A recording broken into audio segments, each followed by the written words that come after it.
High বন্ধুরা, আজকে চলো সবাইকে জ্যাম মাখা খাওয়াবো। আমি যদি বা আগে একটু লবণ দিয়ে রেখেছিলাম, তাও তোমাদের দেখানোর জন্য জাস্ট অল্প একটু লবণ দিলাম আমি, ঠিক আছে? কারণ আমার কিন্তু এর মধ্যে লবণ দেওয়াই আছে। আর একটু চিনি দিলাম। আমার দেখেই জিভে জল আসছে। উফ, অনেক দিন পর খাবো। এই দিলাম একটু লঙ্কা, একটু লবণ দিব না, লঙ্কাটা মাখতে পারবো না। এইবার কি সেন্ট লঙ্কাটার! জানো তো, লঙ্কার সেন্টে না অর্ধেক মানে হয়ে যায়।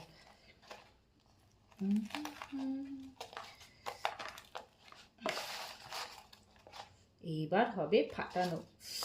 দেখেছো সাইজ? দেখেছো কত বড় বড় সাইজ!